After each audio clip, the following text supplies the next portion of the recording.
Hello everyone, welcome back. Today we're going to talk about why trauma bonds take so long to break.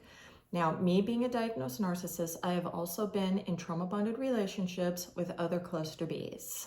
Okay? No, I cannot get trauma bonded to a normie that's had the perfect childhood. You have to be able to trigger my traumas and not work through them. All right? Every relationship you're going to trigger. You're going to trigger your childhood, okay? It's, can you work through those things and grow? Or are you just dismissing them and moving on and going through the same cycle, okay?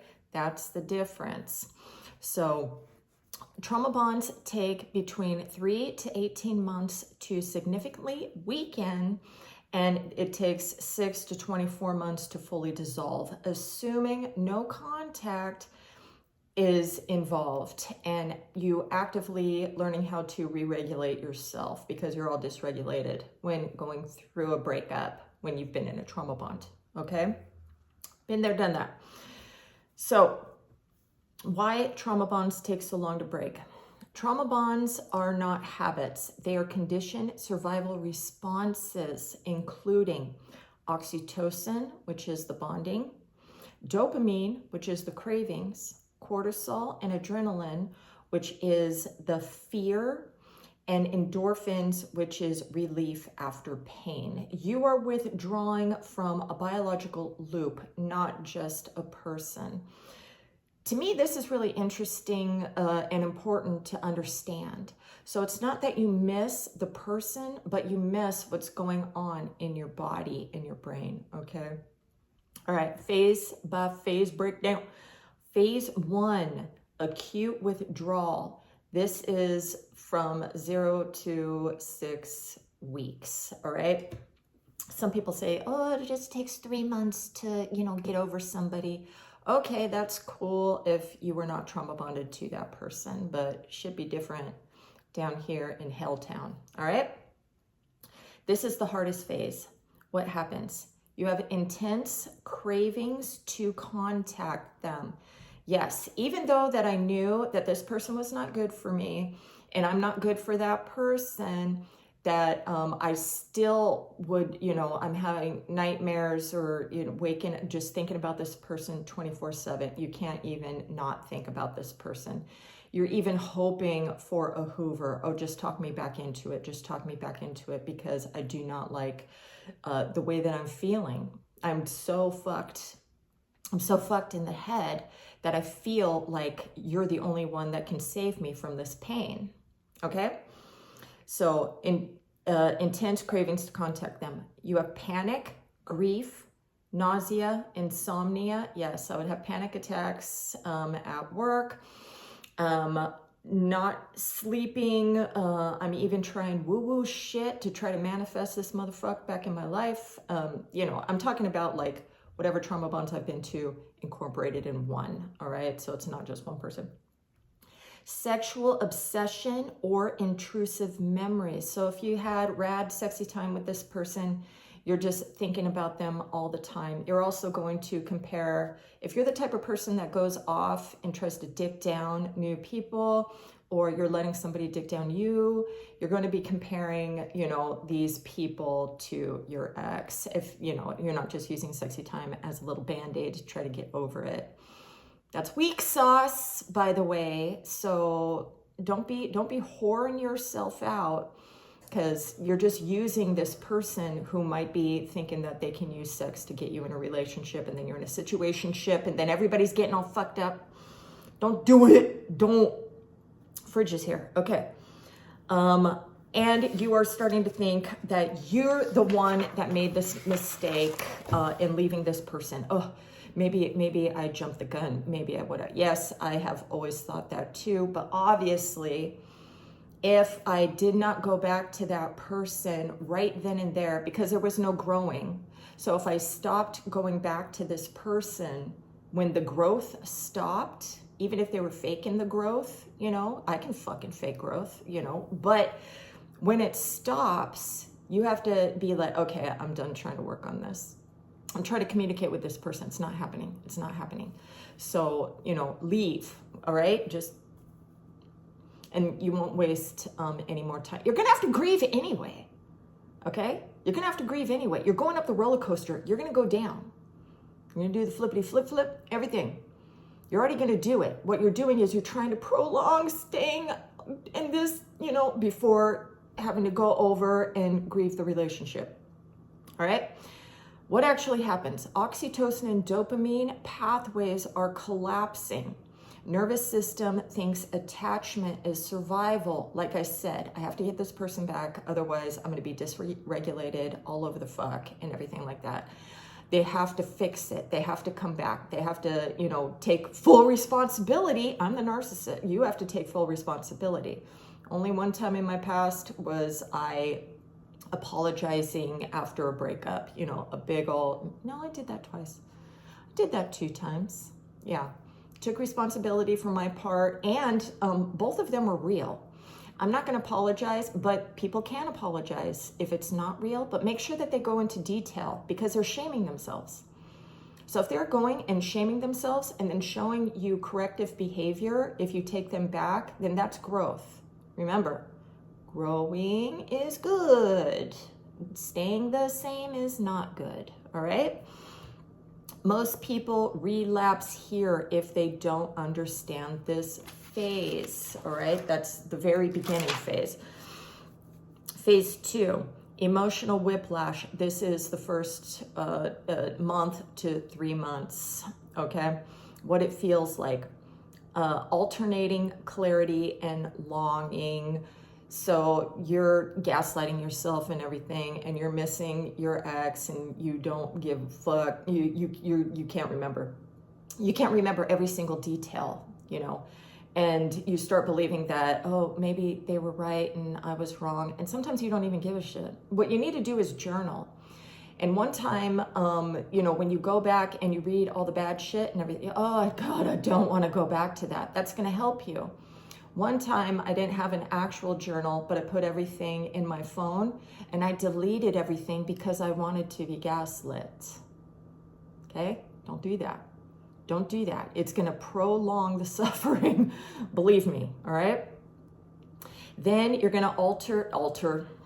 You're going to go through anger, missing them, being disgusted about this relationship, and you're going to desire them. So you're going through this, you know, back and forth and back and fuck, I did this. It's fucking gross. And I hate it because it's like, you know, I love them, I hate them, I idealize them, wait, they're a piece of shit. And then for me, you're going into fantasy land and stuff, and you're making up how it should be and everything, because you don't want to grieve your future. So you're still holding on that this is my future, this is my person, okay? Idealization spikes. Maybe it wasn't all that bad.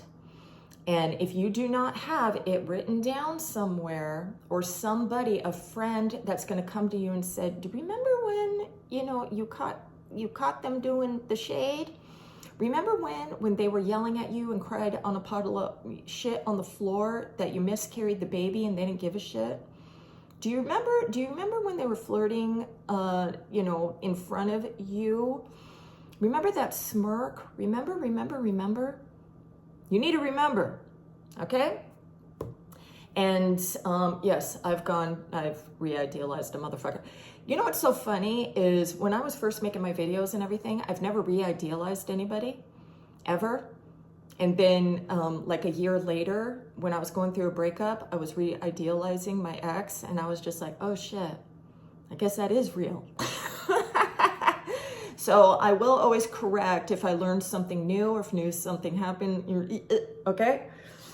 Anyways, why? Why does this happen? Why? The brain is replaying relief memories. So making up, you are in relief mode after you make up with your partner. So if you're making up, breaking up and everything, you're remembering that, oh, if I just make up with them, it's going to be, you know, I'm going to be calm again and regulated and all this shit. Remember, the regulation doesn't last very long. It doesn't last very long. If you guys have been through this before, the make up, break up bullshit, you know that the fights get closer together, and the no contacts or the whatever drama and everything gets longer and longer and longer and longer, okay? Please pay attention to patterns of this type of shit. You know, reality test yourself. Get a fucking habit tracker. Again. This is happening again, you know?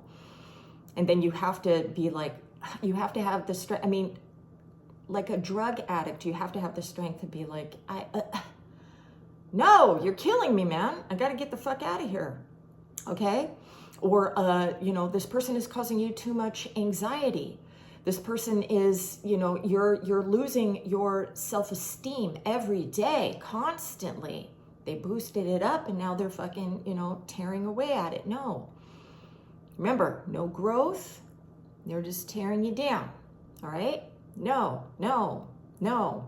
And they're blaming you for all of their fucking anxiety and panic and not being able to control you in the right way, or their need for supply, and they're falling into a narcissistic collapse, or they lost a job and everything and now they want to band-aid it up with a new pussy. Who knows? Who knows what the hell is going on? It could be a myriad of things, but it's not, you shouldn't be standing behind them just watching them ruin your life, okay? No. And if you're able to, especially if you have kids, get the fuck out if you can, okay? This is your warning. It's not getting better for you, okay? Intermittent reinforcement is still active in your brain hole.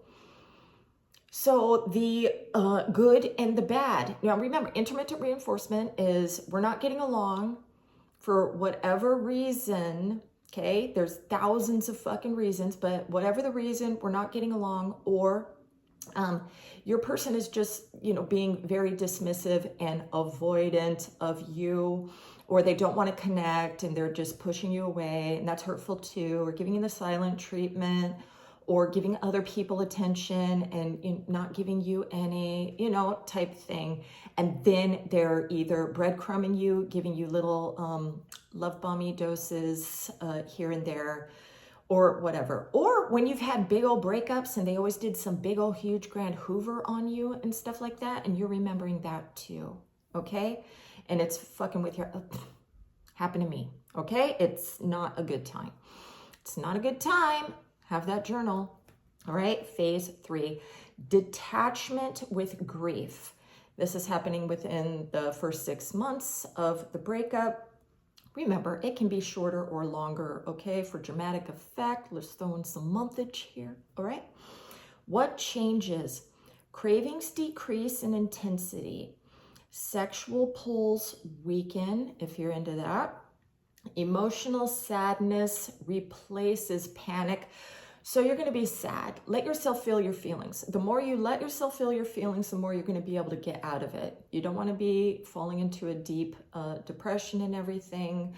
Sometimes you do have to go and get help from a doctor for a little bit of time to dig you out of that low level depression, okay? Depending on how severe the person is in their mental health disorder, especially if they are sadistic in any way, it could cause you to want to unalive yourself. So please, if you're feeling those feelings, get some help.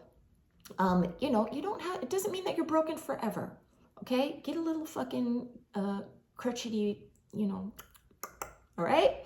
And just so you can get back out to living again, all right?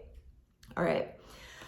This phase includes mourning who you thought they were, okay? And grieving loss of time and the loss of yourself. Now, the loss of yourself, yes, you are going to get that back. The loss of time, please don't hate yourself on staying with this person because you did not know what was happening to you. You are learning all these things about why you attach yourself to these types of people. This doesn't mean that you're out searching for them, which some of us do, but that, you know, you the attachment styles that you have, the attachment to your trauma of your childhood, things like that. You're going to learn about these things, and you're not going to beat yourself up. You're going to be, oh, I'm a magnet for this shit.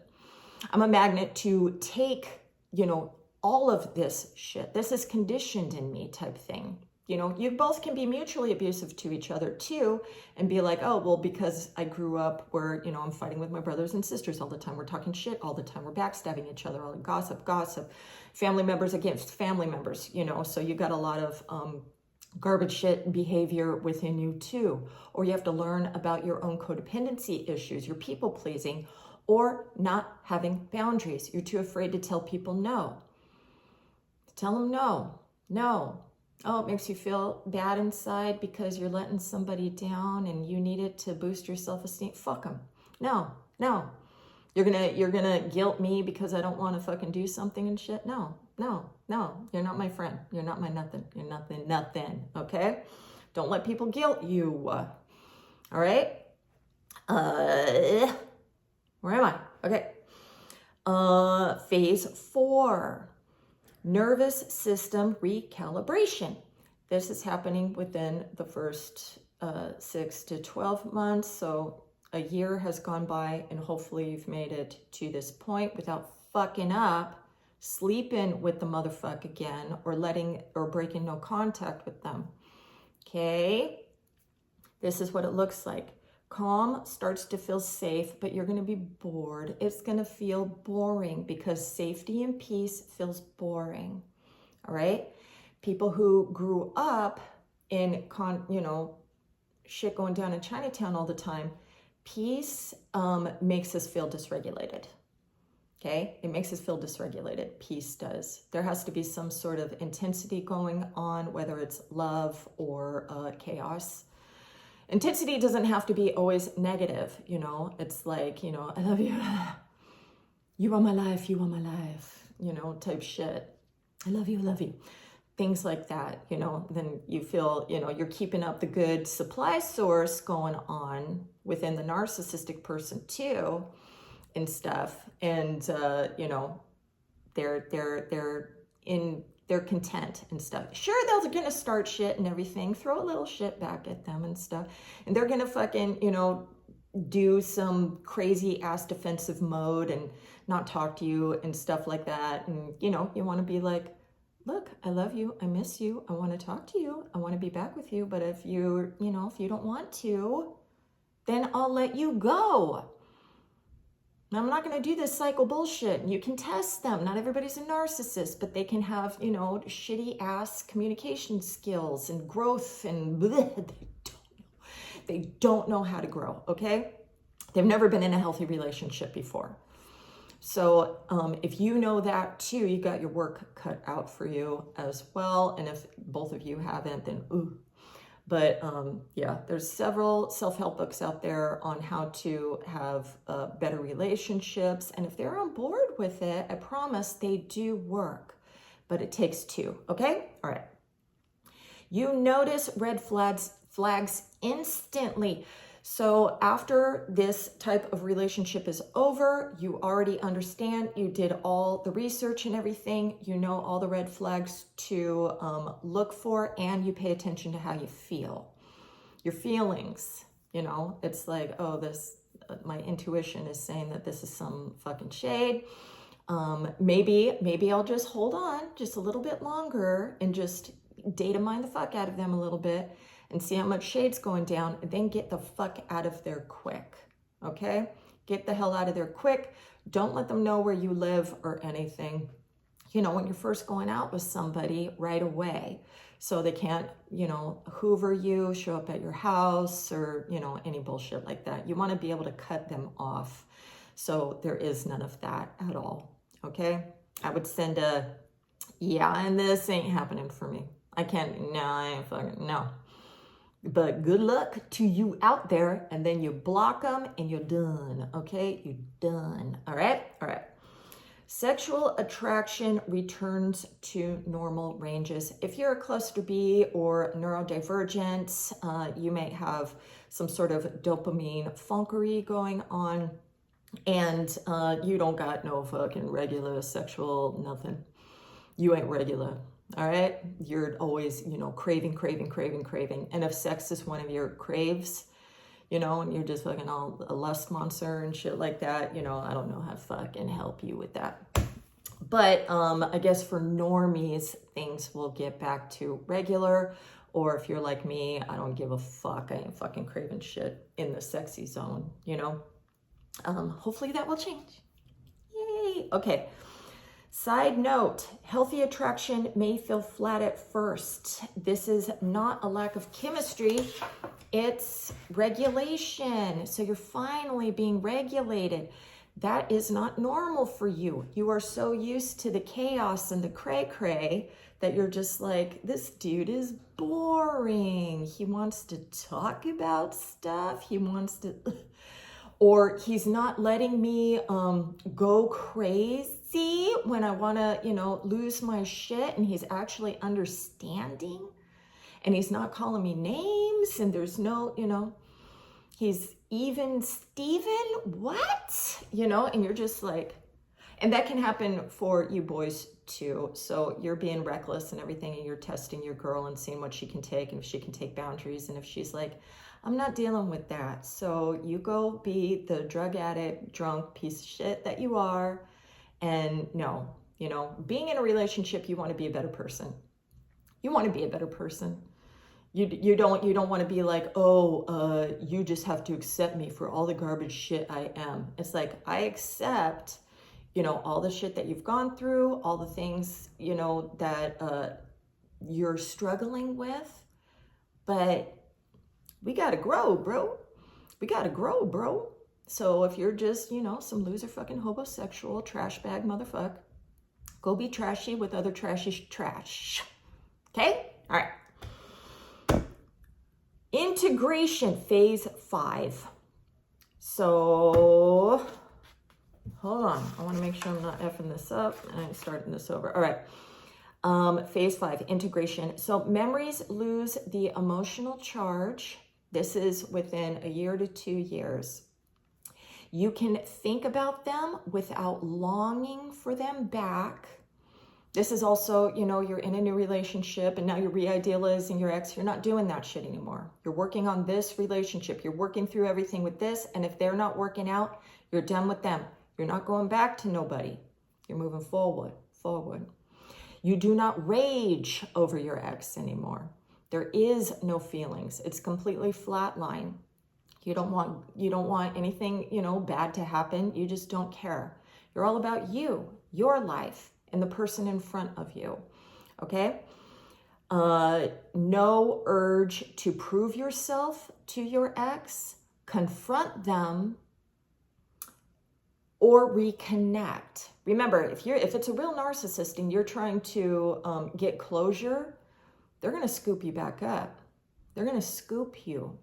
If not in a relationship, as a backup plan, or be your friend and just use you, okay? Now, this is when the bond is actually gone and it's not just suppressed. A lot of you lie to yourself and you're in denial and everything like that, and you're going to see this shit leak out into your new relationships. Why sex is the strongest reset? Because oxytocin is rebonding, dopamine is satisfying that craving, and the endorphins are relief. You're like, I don't have to be alone anymore. This is old shoe. They know me. Everything is great. We don't want to be with anybody else, or other people don't want to fucking be with you. And so you're just like, we'll just be together and settle. But you're still not growing. Okay? You're settling. All right? The nervous system doesn't care about your intentions. It reads contact as safety. You feel regulated, but you're just going to become dysregulated because shit ain't going to get better. It's going to get worse. No growth, going down. Okay? People confuse pain for love. If it still hurts, I must still love them. But the reality is, if it still hurts, my nervous system hasn't relearned safety yet. Signs you are actually healing, and it's not just a distraction. You don't fantasize about being understood by them. Your sexual thoughts lose urgency. You stop checking for their reactions. You don't fantasize about punishing them. Calm doesn't feel threatening anymore.